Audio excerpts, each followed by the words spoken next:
Hello everyone, আশা করি তোমরা ভালো আছো আর আমিও ভীষণ ভালো আছি।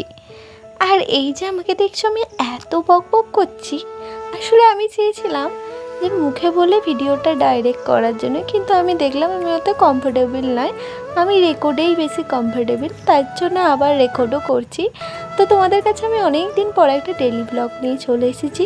চলো, আমি তো প্রথমে অনেক বকে নিচ্ছি। চলো, ডেলি ব্লগটা কিন্তু শুরু করেছি আমি মাথায় এক গাদা তেল দিয়ে, কারণ আমি একটু সকালে বেরিয়েছিলাম, বাড়ি এসে তেল মেখে নিয়েছি মাথায়, আর সেই অবস্থায় শুরু করলাম।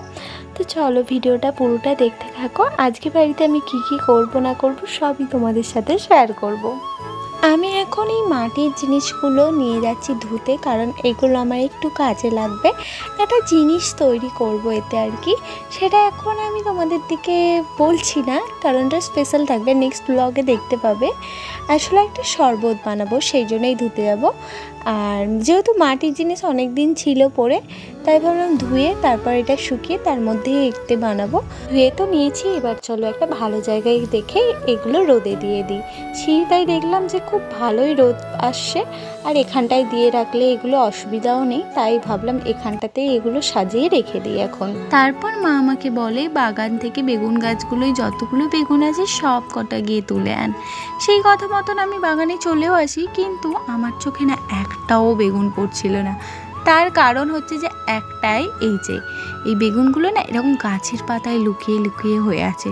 তাহলে বলো, সহজে কি চোখে পড়ে এরকম হয়ে থাকলে? আর সব কটা বেগুন তোলার একটাই কারণ ছিল, এই যে দেখো বেগুনগুলোর মধ্যে না প্রচণ্ড পোকা হয়ে গিয়েছিল। তাই মা বলল গাছে থেকে আর কি লাভ, ওগুলো তুই তুলে ফেল। বাগানে না বেগুনগুলো তুলতে তুলতে আমার হঠাৎ চোখ যায় এই গাছটার দিকে।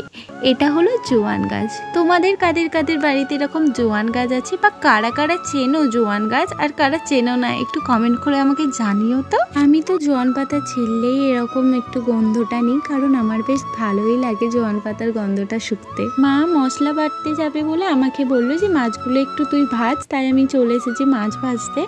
আর এগুলো হচ্ছে যে কাতলা মাছ, আমাদেরই পুকুর থেকে আজকে ধরেছে মাছগুলো। তারপর একেবারে স্নান করে চলে আসি।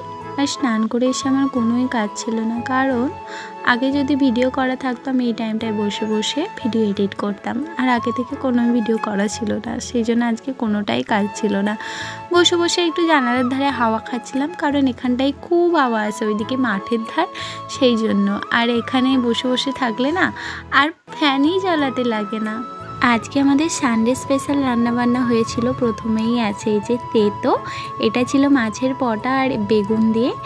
তারপরে আছে আমাদেরই পুকুর থেকে ধরা জ্যান্ত কাতলা মাছের ঝাল। তারপরে আছে চিকেন কষা, যেটা ছাড়া সানডে অসম্পূর্ণ। আর তার সাথে ছিল আমের চাটনি। মাছ আর মাংসটা না বাড়িতে সবসময় একসাথে হয় না, কারণ মাংস থাকলে আর মাছ খেতে ইচ্ছা করে না, যেহেতু জ্যান্ত মাছ ছিল তাই জন্যে আজকেই হয়ে গিয়েছিল দুটো একসাথে। চলো, দুপুরটা তো অনেকটাই হয়েছে আর খিদেটাও বড্ড পেয়ে গেছে, খেয়ে নিই তাহলে।